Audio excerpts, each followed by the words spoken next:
Kang honang pene Sen chiparo Kang honang pene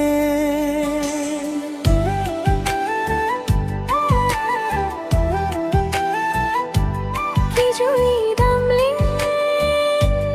Kang honang pene Sen chiparo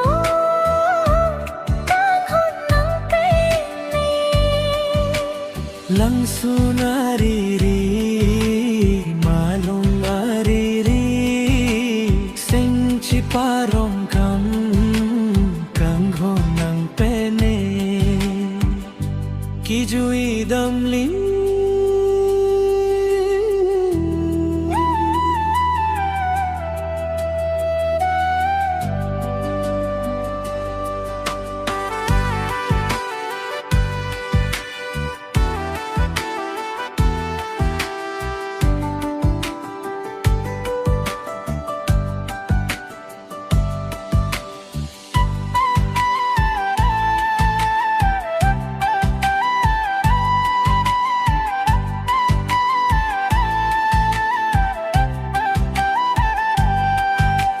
Nang sing karong puan Thek dam long ni kang hun Nang juji puhae Chojak ki done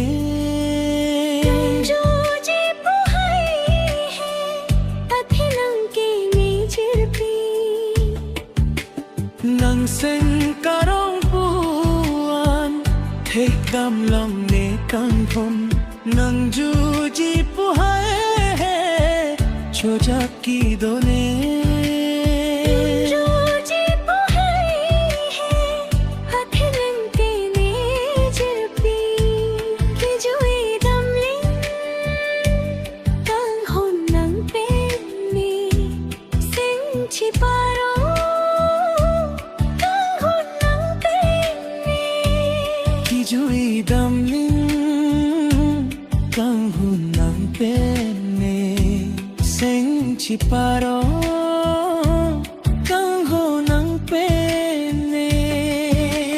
Jirpo atung doang Nang pinang Nang pene Panliro don ratoan Sing chite doli pan Atheli kang hong ke long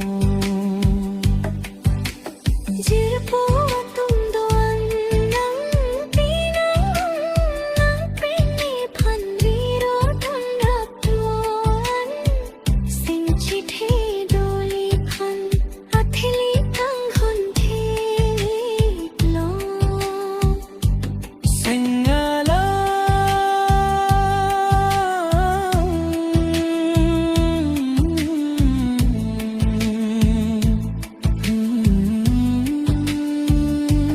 Dan hei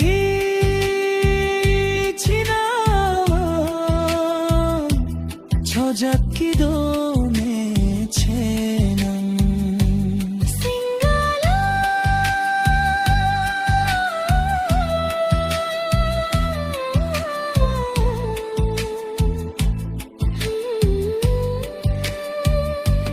Dan hei